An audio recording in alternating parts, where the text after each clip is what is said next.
Good morning, everyone. I hope you all would have revised the topic which we did in the previous lecture. Today, we are going to start the topic under this chapter Business Finance, that is importance of working capital, factors affecting working capital requirement in the business organizations, and the difference between fixed and working capital. In the previous lecture, we did about business finance, its features, importance. Then we did about the importance of financial planning, the meaning of financial planning. Then we did about capital structure, factors affecting capital structure. We did about working capital. We did about meaning of working capital. We did about fixed capital, meaning of fixed capital, factors affecting fixed capital. Today we are going to study in detail about that how the working capital is important in the organization, why it is important in the organization, and what are the factors that are going to affect the availability of working capital in the business enterprise, and also the differences between the fixed and working capital. I hope you all would have understood all the topics which we have done in the previous lectures in this chapter, Business Finance. So let us start with the topic, importance of working capital.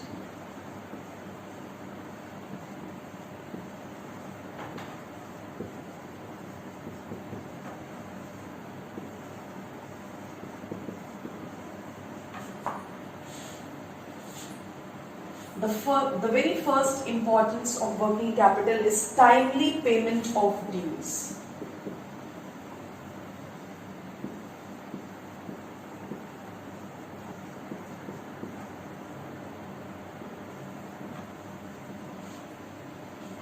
This is the very first importance of working capital. As you all know that what is working capital, we have already discussed about it in detail.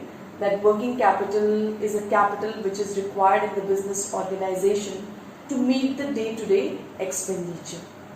That is purchasing of raw materials, spare parts, small equipments, payment of salaries, wages, rent, taxes, and incurring different types of small expenditure in the business organization. So here we are talking about the first importance of working capital in the business organization, that is timely payment of dues. Dues means the business has some dues, means the business also purchases few commodities or raw materials on credit basis. So even the business has to make the payment in time. And for the regular conduct of the business, even the business takes small loans, short-term loans from different financial institutions, from the money market and all. So they have to make the payment within a year. So this working capital helps in timely payment of all these short-term liabilities, or we can say current liabilities. So when there will be abundance of working capital in the organization, so they will find it very sufficient to pay all these dues in time to all the creditors. Because when the creditors will get the payment on time, they will be satisfied with the organization and the credit worthiness of the organization will increase. So this is the importance of working capital, of timely payment of dues. With the availability of working capital, the business organization will be able to make the payment of the dues, the current liabilities on time. Now, the second importance of working capital is smooth working.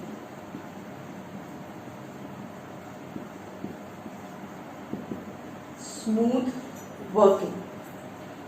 You know, the adequate amount of working capital is required in the production department. If you don't have the adequate amount of working capital, the business concerns will not be able to purchase the raw material in time, and they will not be able to issue those raw materials to the production department.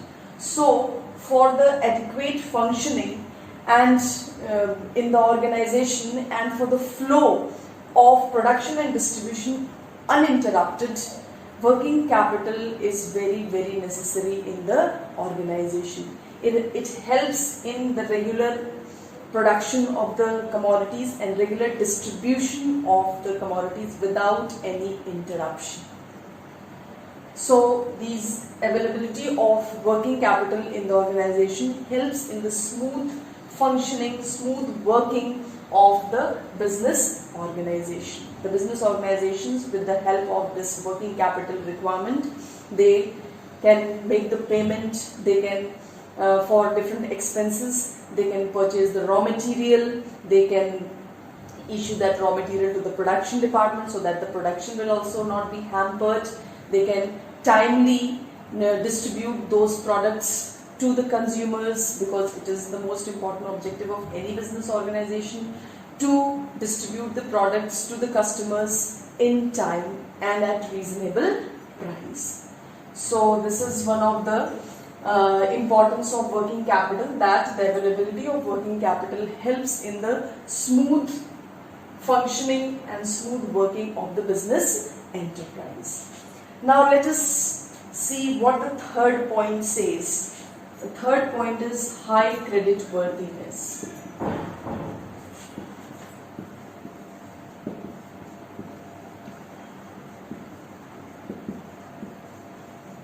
High credit worthiness.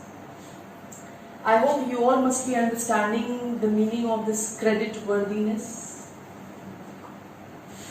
In the first point, we have done that due to the availability of working capital, the business concerns or the business enterprises, they are able to make the payment of dues, current liabilities on time to the creditors. And this leads to high credit worthiness of the business organization. And business organization can earn this trust, honesty, only when they are making the payment in time to the creditors. That is very, very important in the organization. Whatever the date which the business enterprise has given to the creditors, if they are making the payment in time to those creditors, they will be satisfied. They will trust the organization, and they will also get encouraged and induced to again invest in that particular organization. So that trust, that credit worthiness is gained by the business organization, and of course they will also develop this credit worthiness, and they can also raise funds from other financial institutions and other creditors also. They will be ready to invest in the particular business organization, and it is only because of the availability of adequate amount of working capital in the organization. You know why I am again and again taking the word adequate. Adequate amount of working capital should be there in the organization. It should not be in excess, it should not be in shortage. So there should be adequate amount of working capital in the organization, which can be required for making all those payments, incurring all those expenses, and it will lead to the smooth functioning of the business organization, and also it will help in the credit worthiness of the organization. So this is also one of the important points in this importance of working capital. Now let us move on towards the fourth point. The fourth point leads to cash discount.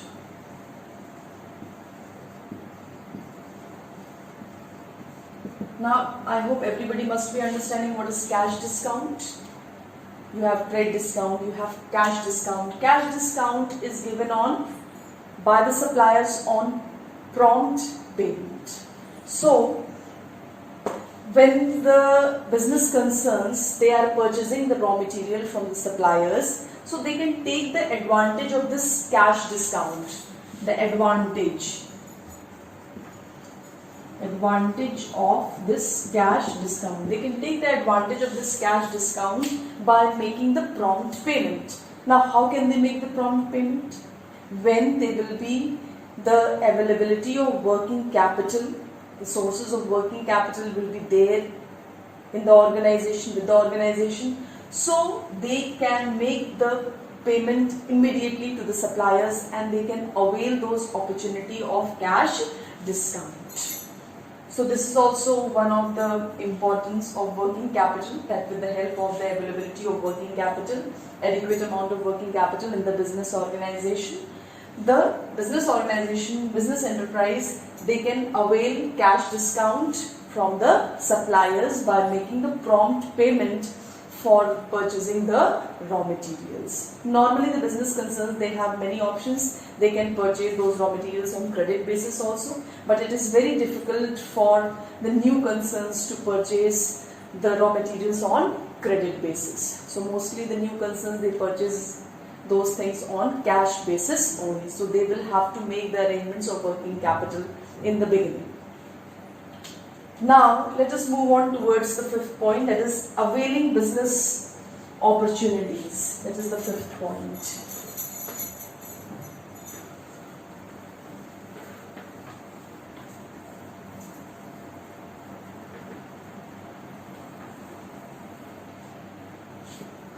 Fifth point is availing the business opportunities.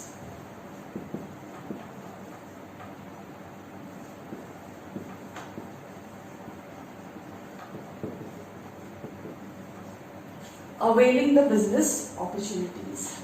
Now, how these business concerns, they can avail the business opportunities. As you have seen, that opportunity was that when there was availability of working capital in the organization, so business concerns could, in the previous point we did, they got the cash discount by making the prompt payment.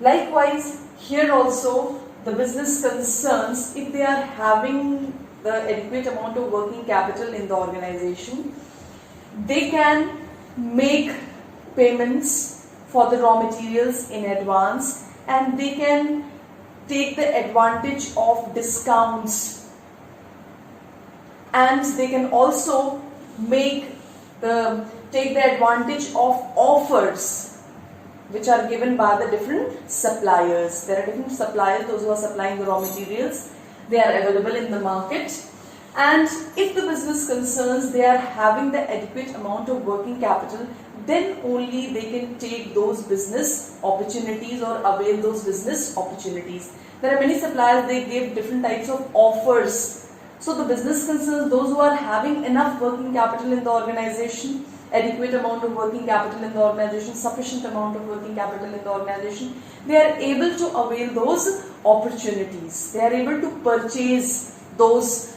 raw materials in a bulk because they get that on a lower price. Sometimes the suppliers, they give those offers. So they purchase those raw materials in a bulk so that they can have the free flow of production and distribution without any interruption. So the business concerns can take those opportunities, can avail those opportunities only when they have the adequate amount of working capital.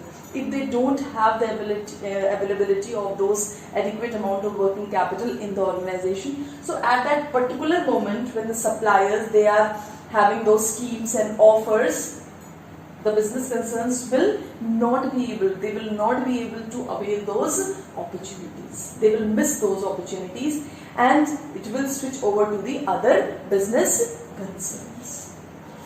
So this was the point related to availability or availing the business opportunities.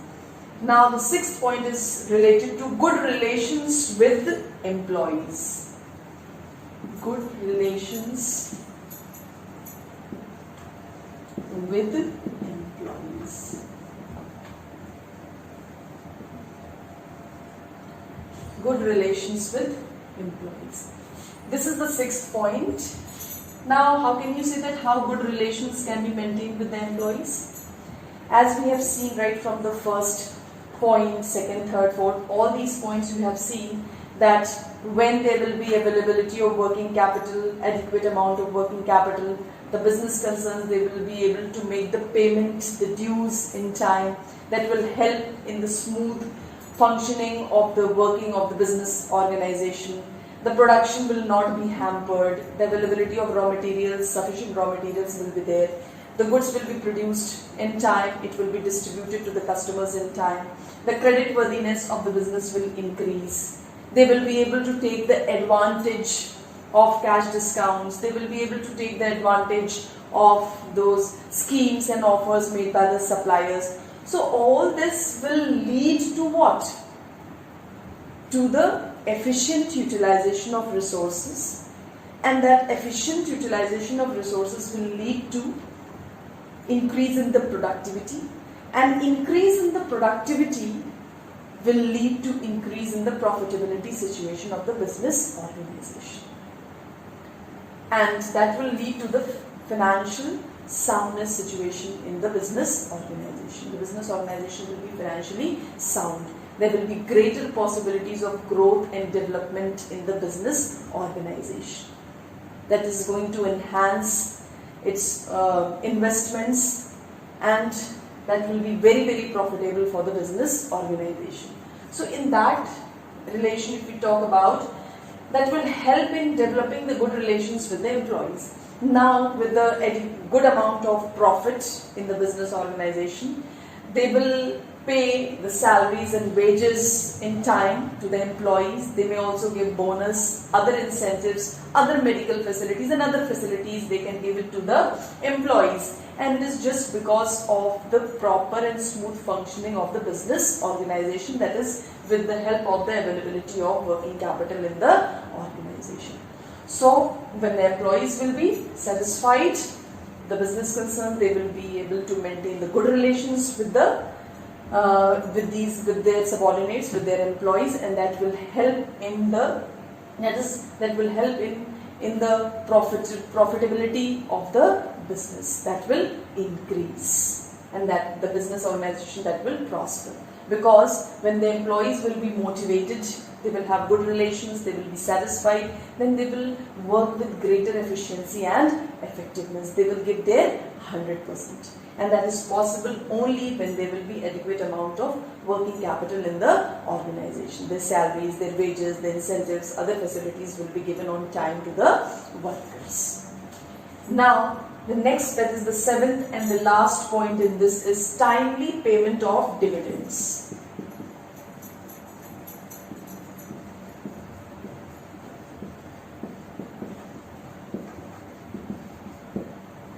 Dividends. Timely payment of dividends. Now, what is dividend? You all must be knowing what is dividend.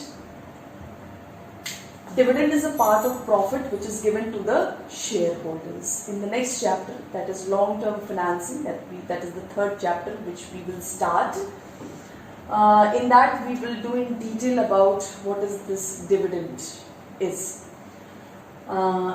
Here dividend means the part of profit which is given to the shareholders, that is the equity shareholders and the preference shareholders. There are short-term investors also, those who invest in the business organization for earning a part of profit that is called as dividends. So regularly the dividends, are to be paid to these speculators or these types of small investors, and it is very, very necessary to satisfy these small investors, because then only they are going to invest in the business organization.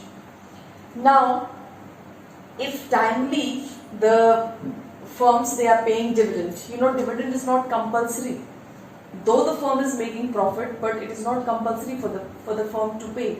But if they are paying for the new firm, it becomes very, very necessary to maintain their goodwill and reputation. They will have to declare dividend and pay that dividend to the different investors, so that they can be satisfied, and again they will be induced to invest in these business organizations. Now, timely when these dividends will be paid, and timely it will be paid only when there will be the availability of raw material, working capital in the adequate amount of working capital in the business organization.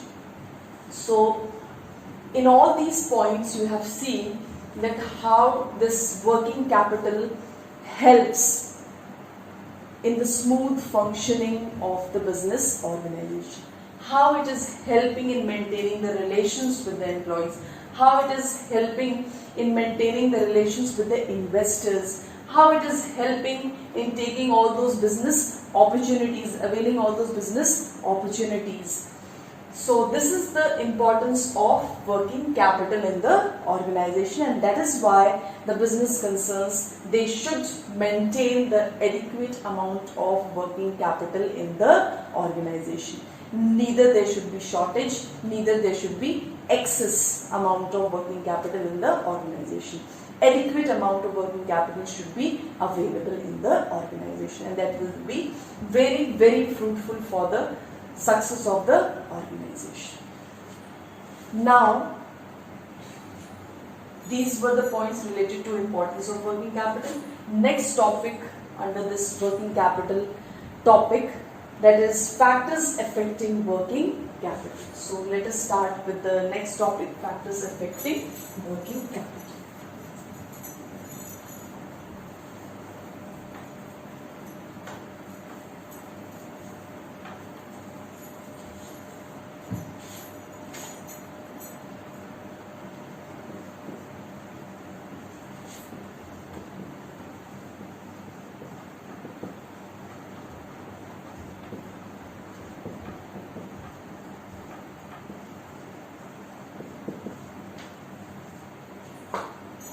Factors affecting working capital.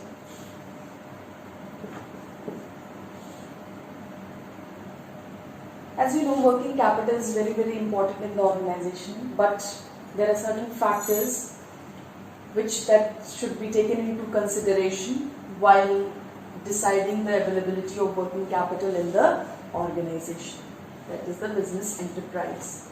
So the very first point, that is nature of business.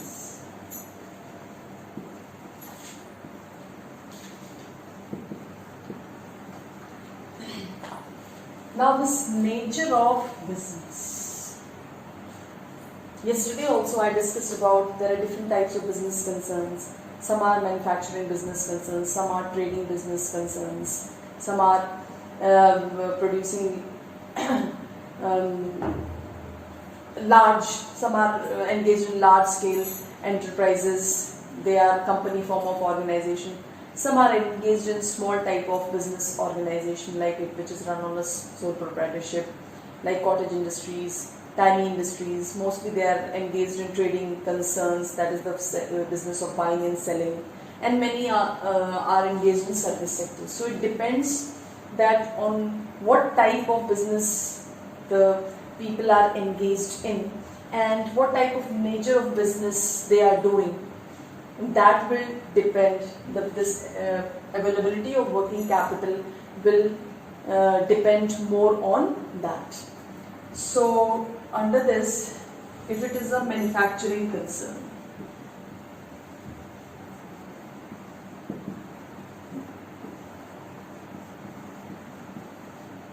if it is a manufacturing concern, you know, in manufacturing concern, raw materials are to be purchased, payments that is to be given to the labor, salaries, wages, and many other type of expenses that is to be incurred. And there are trading concerns also.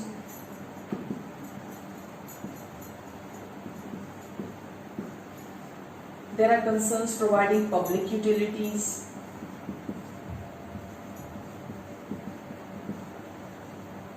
services. So these manufacturing concerns, according to the nature of business, if any business organization, if they are engaged in manufacturing, that is they are running the industry, they are producing the products, they are having those inputs and they are converting those inputs into outputs, of course these manufacturing concerns will require more amount of working capital, then the trading concerns and public utility services. The business concerns, those who are engaged in trading concerns, or those who are engaged in providing public utility services, because their business is only to buy and sell the commodities. So of course they are not, there is no question of buying the raw materials and issuing it to the production department, or paying salaries and wages to the workers, those who are working at that bottom level. So of course they can save those working capital. But if it is a manufacturing concern, so of course they will have to incur all these types of expenditures, and the availability of working capital will be more. The requirements, we can say, the requirements of working capital will be more in case of manufacturing concern as compared to trading concern or public utility services providing concern. So this was related to the nature of business. Now the second point is related to size of business. The second point is also related to the first point only. Size of business.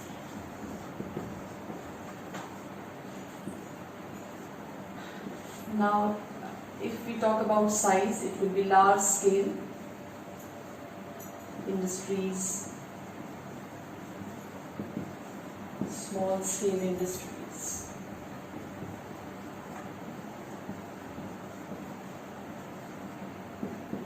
There are many types of industries. Let us compare with this large scale and small scale industries. Size denotes what is the size of the business. If it is large scale industry, like company form of organization, they are running on a very large scale. So definitely the requirements of working capital will be more in case of large scale industries, because the production will be on a large scale. Whereas in small scale industry, the production is on a very small scale. So in these small scale industries, the working capital requirement will be small. So under this point, it depends on the size of the business. Means higher or greater the size of the business, larger the size of the business, more will be the requirement of working capital. And smaller the size of the business, smaller will be the requirement of working capital in the business enterprise or in the organization. So this point, second point, is related to the size of the business. Now the third point is relating to manufacturing cycle.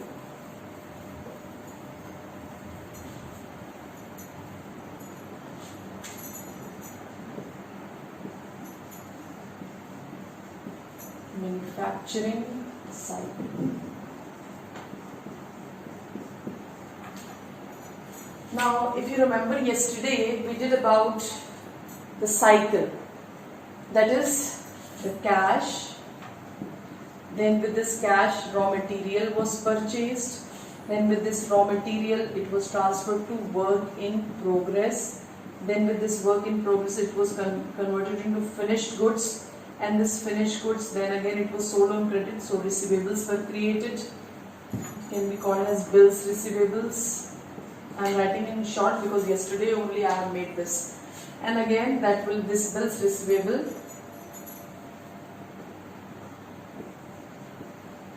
will be converted into.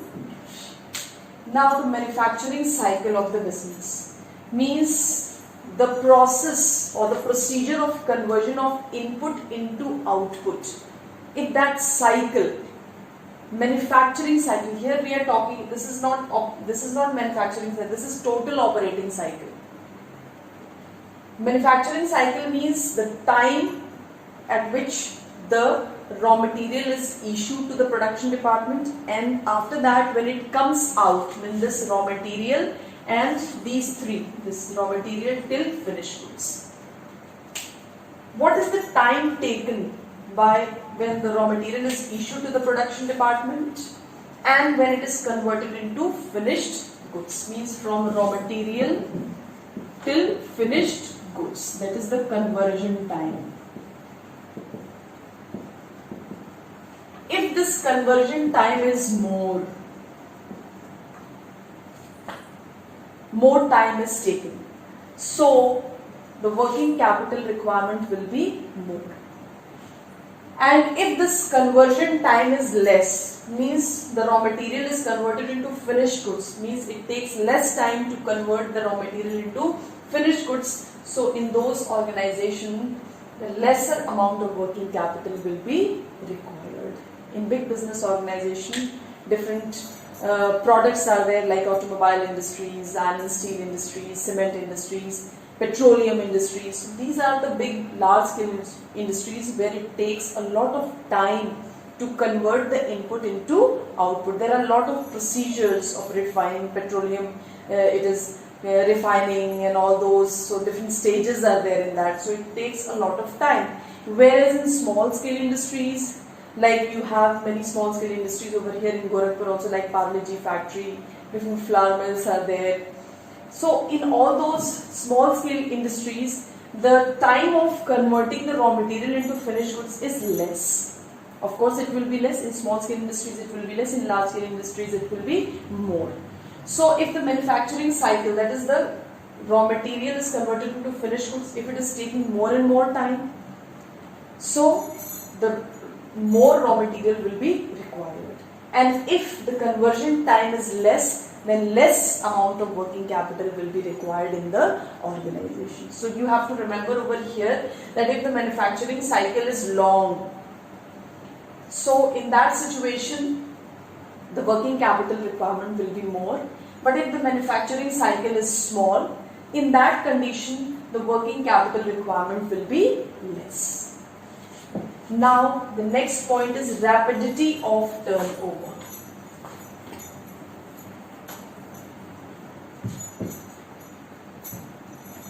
This is the fourth point.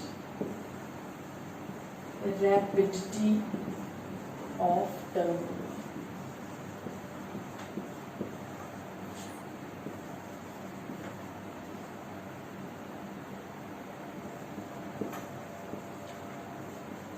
Now this figure will help you in understanding rapidity of turnover. Here it is said that when the conversion of this cash again back to cash, the cycle, that is the operating cycle, that will show that whether this cash is again converting back to cash, what is the speed of that? Means with the cash we are purchasing the raw material, then with the raw material we are issuing to the production department, and then when it is converted into finished goods, what is the time taken to sell those products on credit, and then what is the time cash is received by these debtors. If the speed is fast, rapid means fast. If the speed is fast, the conversion speed is fast, cash to cash, if the conversion is fast, rapid, so lesser amount of working capital will be required, or the investment in working capital will be less. But if the time period or the conversion time is not rapid, means it is very slow, not very fast, it is taking time. These bills receivable means the finished goods, if it is sold to the different debtors, they are not paying the money in time. Whatever time they have taken, 15 days, 1 week or 1 month or 2 months, they are not paying the amount in time, or most of them that is converted into bad debts. So in that situation the conversion will be slow, it will not be rapid. So in that situation more amount of working capital will be required. But if this total cycle, which that you can see, if this total cycle is very fast, rapidly it is moving, conversion time they are taking less time in converting back to cash, so in that situation lesser amount of working capital will be required. So this is related to rapidity of turnover. Now the next point is terms of purchase and sale. That is the fifth point.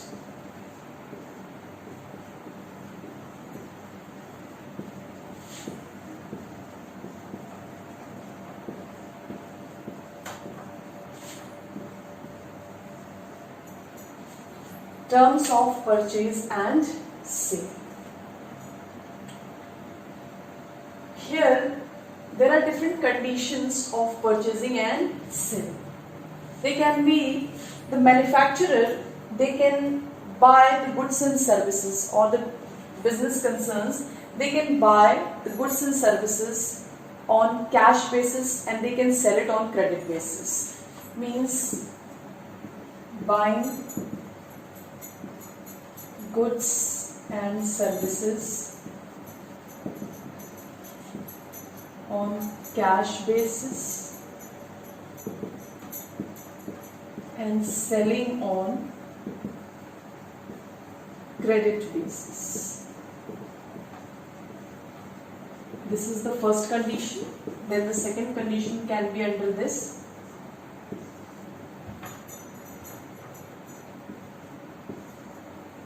That is buying goods and services on credit basis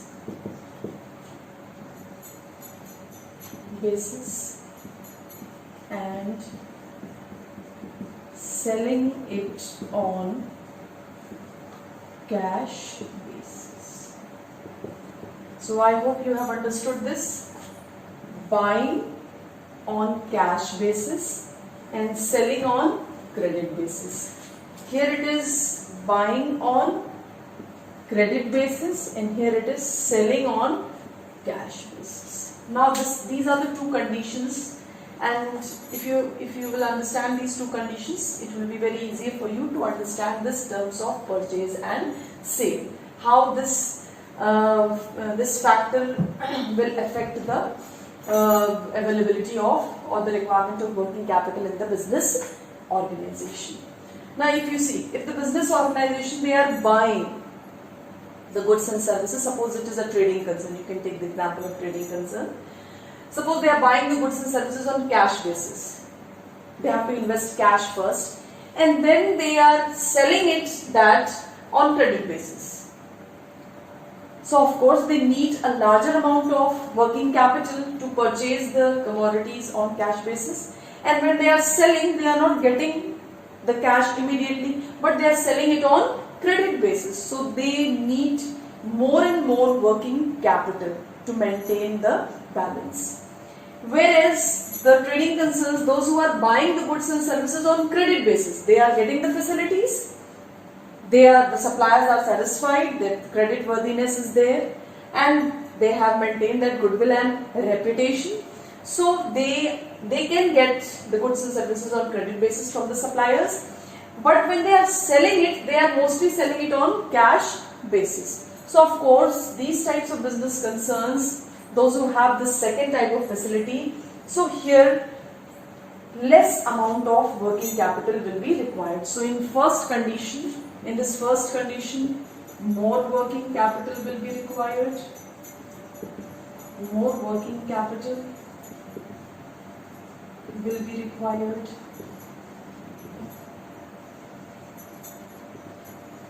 And in second condition, less working capital will be required.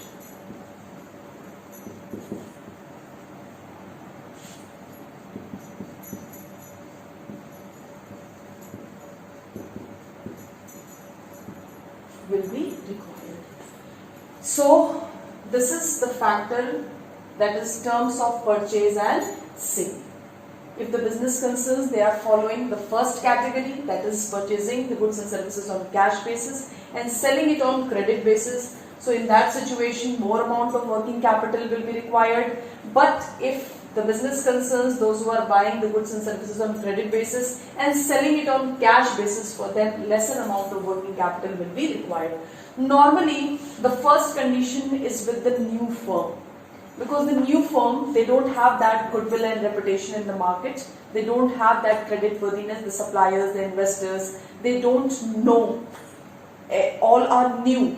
They are new to the suppliers, and for the suppliers, the business concerns, they are new. So of course, it will take time for them to build up that goodwill and reputation in the market. So in the beginning, the new concerns, they will have to invest more and more money in the capital, working capital, because they have to buy more and more things and incur more and more expenditures on a cash basis. And selling, mostly they have to increase sale to satisfy the customers. They will have to depend more and more on credit selling, that is the credit basis. So for new concerns, the first category is mostly for the new concern, and those concerns, those who have already maintained their goodwill and reputation, it will be easy for them to get the goods and services on credit basis from the suppliers, because they have maintained that goodwill and reputation, and the suppliers, they know that they will get back their money, so they can provide those commodities on credit basis. So they can enjoy and they can make the availability of working capital less in the organization, and then also they can succeed in this in their business. So this was the fifth condition. Now let us move towards the sixth point.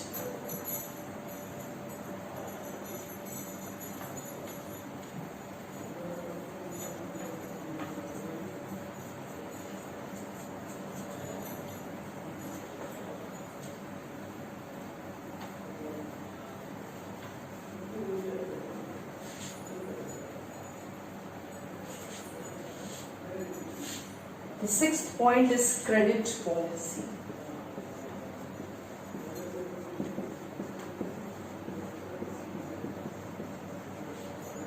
Credit policy.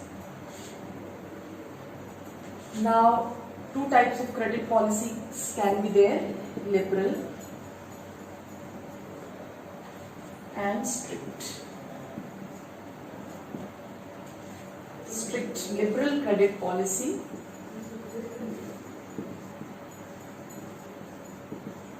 and strict credit policy.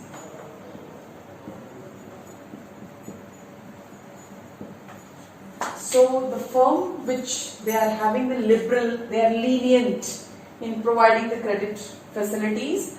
So for those concerns, those who are having the liberal credit policy, for them they will have to require more working capital.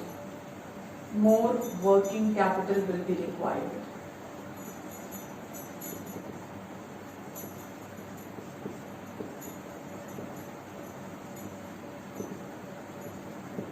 And those who are having the strict credit policy, they will less working capital. For them, less working capital will be required.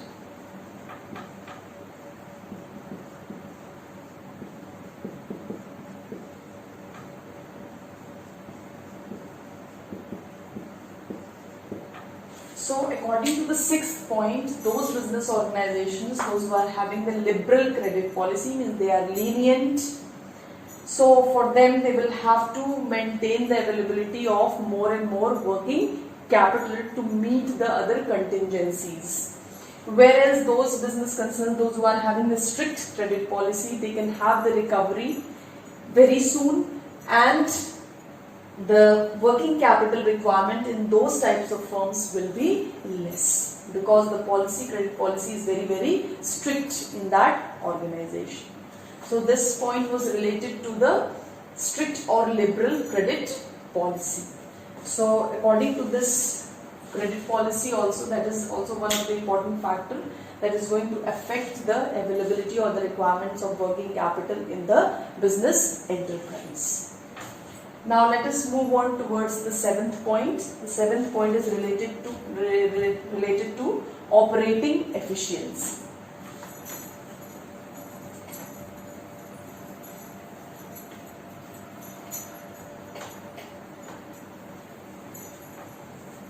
Operating efficiency.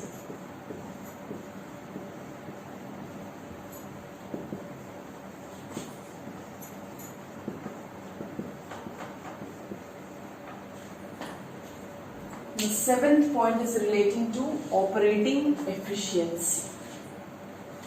Now you must be understanding the term efficiency. What is the meaning of efficiency and effectiveness? I think you have already done in class 11. Many times we have repeated. Efficiency means when anybody is using his full capacity and there is optimum utilization of the resources. There is no wastages, that is called as efficiency. If the workers, the human resource, those who are working in the organization, if they are working with 100% capacity, they are motivated, they are devoted to work more and more in the organization without wasting any time, so that will be called as efficiency. If the resources, the raw materials which are used in the organization, they are perfectly used, there is no wastage of those resources. So in that situation also there are alternative use of those resources that is being done. There is not even a single wastage of those raw materials, so that will be called as efficiency. Here we are talking about operating efficiency, because the topic is working capital, and working capital is required to meet the day-to-day expenditure only. Shubin has already described that it is the investment in current assets which help in meeting the operations of the business, or carrying on the business operations smoothly. So here we are talking about the operating efficiency, that is the working of the business organization, the day-to-day working of the business organization. So if in any organization the operating efficiency is very perfect in the organization, for those organization, of course the working capital requirement will be less. If they are more and more efficient and efficiently they are performing the work, there is no wastage of raw material in that organization. So in that situation, the labor, they are working properly, they are paid according to the work which they are performing. There are alternative use of resources in the organization, so that will lead to the better operation of those work in the organization. So that will help in increasing the efficiency of the business organization. That will increase the productivity. So in that situation, the cost will be minimized. And you know, for every organization, the most important objective is maximum production at minimum cost. So of course, if the things will be operated properly with greater efficiency and effectiveness, of course, the cost will be minimized. And when the cost will be minimized in the organization, of course the availability of the requirement of working capital will be less. So greater efficiency leads to lesser requirement of working capital. And if there is inefficiency in the organization, they are not able to use their labor resources properly, or raw materials or any other resources, they are not able to use it properly. There is a lot of disturbance in the organization, there is no quality of work in the organization, proper facilities are not available. So many things, many factors are there, due to which the operation that will not go smoothly in the organization. So that will lead to the requirement of working capital will increase in those organizations. Because suppose the raw materials are wasted, so of course they will require more funds to purchase more raw materials, to issue that to the production department. Suppose the laborers, they are not working properly, they will be paid unnecessarily, and again the next day the work will be performed, and again they will be paid the next day for the next day. It could have been finished that day only, but still because of their inefficiency, that it is increasing day by day. So of course the cost will increase. So in that situation, the working capital requirement will increase. So we can understand that how this operating efficiency, if the cost will be minimized, operation is perfectly in the business organization, the requirement of working capital will be less. And if the workers are not working efficiently, that is going to maximize the cost. So in that situation, the working capital requirement will be more and more in the organization. Now the 8th point, that is goodwill of business.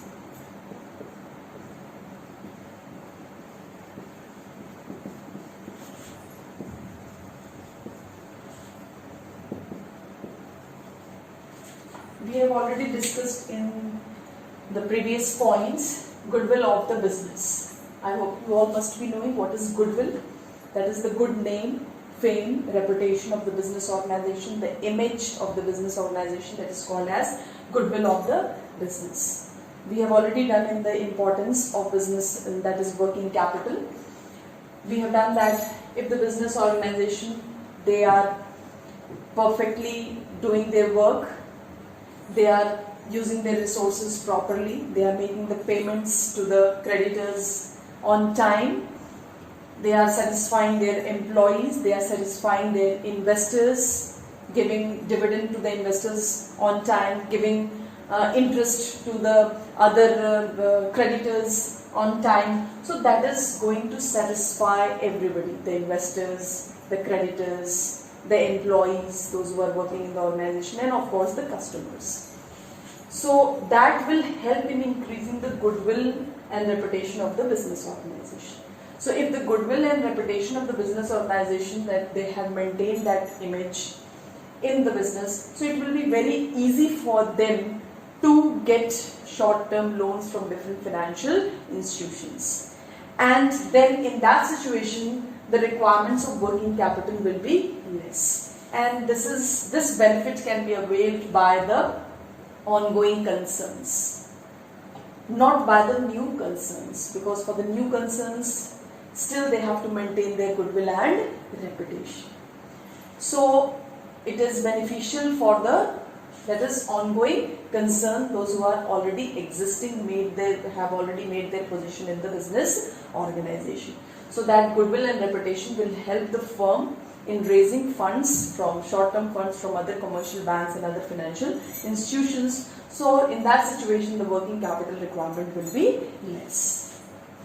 Now let us move on towards the 9th point, that is growth and expansion plans.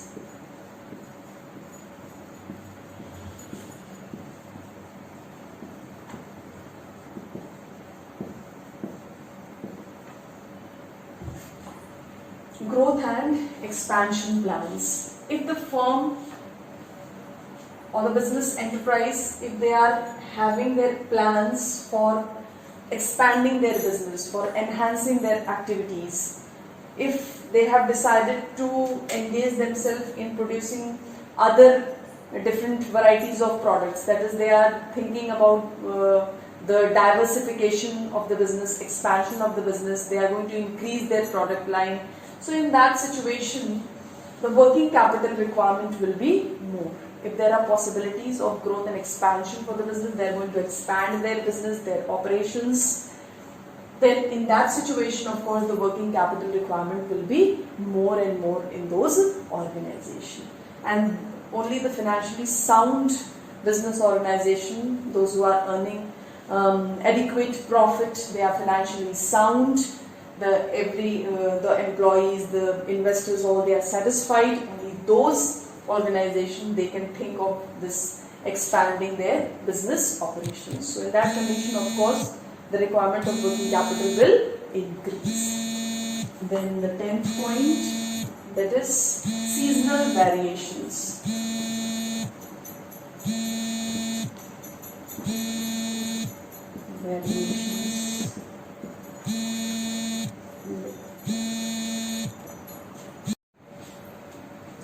The next point is seasonal variations, and the 11th point is cyclical.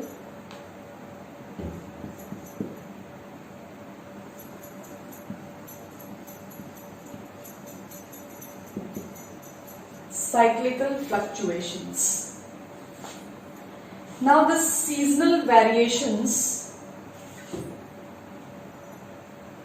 during the seasons, as you know, the requirement of working capital increases. In the previous lecture also we did about this, there are different types of working capital, that is the seasonal working capital. So during those seasons the requirement of working capital increases. So of course during the season, if there will be seasonal variations, so the working capital requirement will increase in those seasons. Now the last point under this factors affecting working capital, that is cyclical fluctuations. The cyclical fluctuations, under this cyclical fluctuations, suppose there are situations of boom, depression, so that these are the part of trade cycle, business cycle. So if the situation is boom or depression, so the working capital requirement will vary accordingly.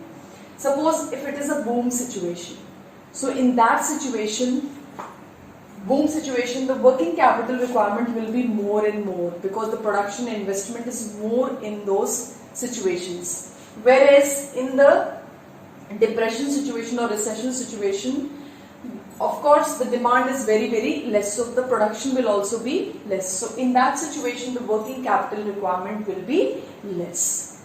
So these are the different factors which affect the requirement of working capital in the business enterprise. So we have covered under this topic working capital, we have covered the meaning of working capital, importance of working capital, the factors affecting working capital. Now one topic is left under this, that is the comparison between fixed and working capital.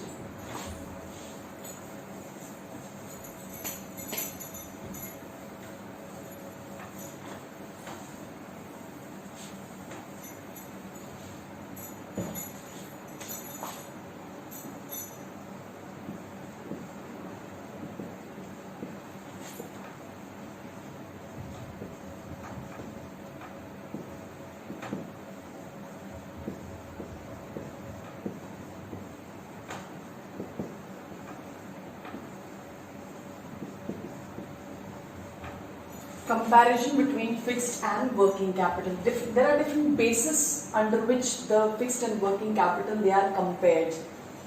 That is the meaning. Then number 2, it is time span of investment. Then third is circulation. Fourth is sources. Fifth is purpose. And sixth is another term.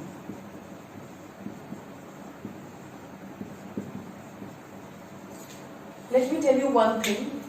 Suppose if this question is asked in your board examination, you have to be very very careful regarding the differences if that is asked in the board examination. You have to write these bases. That is very very essential to write the basis, or otherwise you will have to write the full sentences. So it is better you write the basis and then you write the differences between fixed and working capital. So the very first thing is related to the meaning of fixed and working capital. So according to the meaning of fixed capital is a capital which is required for purchasing the fixed assets and it is used for generating income. Whereas the working capital is a capital which is required for meeting the day-to-day activities or for carrying on the operation of the business. Then time span of investment. That is time span of investment according to fixed capital. Fixed capital investment will be, the time span will be more long because it is invested for a longer period of time. Whereas the working capital, the investment will be for mostly 1 year, that is the short period of time. Whereas circulation, this fixed capital, it do not circulate. Whereas the working capital, they circulate. We have already done that. It is also known as circulating capital. And why does it circulate? Already I have told you with the help of operating cycle or the revolving capital. Now sources. The sources of long-term funds, it can be by issue of shares, debentures, taking long-term loans from different financial institutions, whereas the sources of working capital can be public deposits, trade credit, short-term loans from different financial institutions, commercial banks and all. So that can be the example of working capital. Now, the purpose of working capital, purpose of fixed capital and working capital. So the purpose of fixed capital is to generate income, and the purpose of this working capital is to meet the day-to-day expenditure. Then another term for this, for fixed capital, is also called as block capital, and the working capital, there are many names. it can be called as circulating capital, it can be called as revolving capital, all these it can be called as. So in this way you will write the basis and then you will write the differences between fixed and working capital. There are 6 bases and you will have to define all these differences between fixed and working capital. Once you have understood the meaning of fixed capital and other details related to fixed capital and working capital and details related to working capital, that is the importance, factors affecting and all that, easily you can find out the differences between fixed and working capital. So today we are completing this chapter. This is the second chapter which we did, that was related to business finance. There were many topics that we have discussed it over here. Maybe you may find little bit difficulty in few topics. So whenever we will meet in class, then we will discuss on those points. I hope you must have understood very well related to trading on equity. That was, please read it out 2-3 times in the book. Clearly it is being given about the capital structure, because small questions, 2 marks questions can be asked from that capital structure. That is, what is capital structure? Already we have discussed in detail about those factors affecting capital structure, and in that the first factor, that is the trading on equity, that is very, very important. There are many terms in that one paragraph. You will see there are many terms discussed, like trading on thin equity, trading on thick equity. Now they can ask the question, what is the meaning of trading on thin equity? What is the meaning of trading on thick equity? What is financial leverage? So all these types of questions can be asked. So please read it out properly. Capital structure, already I have told you that it is the proportion of or the composition of debt and equity capital. And the business concerns, that is the large scale industries, they have to get dependent on both debt and equity capital. That is the external fund and internal funds. So whenever the firm is using both the borrowed funds as well as the internal funds, if they are using owner's fund, so that will be called as trading on equity. But if the availability of borrowed funds, that is more in the capital structure, and the equity capital is lesser, so that will be the situation of, that is trading on high equity. And if the borrowed fund is lesser than the equity capital, so it will be trading on thin equity. So that will be related to the requirement of, that is the availability of that is the requirements of that borrowed funds. That what is the availability of borrowed funds? If it is more in the organization, more in the capital structure, so it will be trading on thin equity. If it will be lesser, then it will be trading on thick equity. So this is the topic that you will have to remember. Even the separate questions are asked related to trading on equity also. And definitely in that situation, that is going to maximize the wealth of the shareholders. So earning per share, that will increase of the equity shareholders. And of course this interest which is paid to the outsiders, that is on the borrowed funds, interest is compulsory, that has to be paid. So that is tax deductible also. But this situation, firm can be dependent on borrowed funds only if its capacity of earning, it has the potential and the capacity of earning on the investment more than the payment of interest. Means the rate of earning on the investment or the capital employed is more than the rate of interest which they have to pay it to the outsiders. Then only they can succeed, they can get the advantage and give the advantage to the equity shareholders. Otherwise they will not be able to get the advantage. So again I have revised this topic. Please go through this topic once again in the book. Now in the next turn I will discuss about the project, and we will start up with the third chapter, that is the long-term financing. Thank you very much.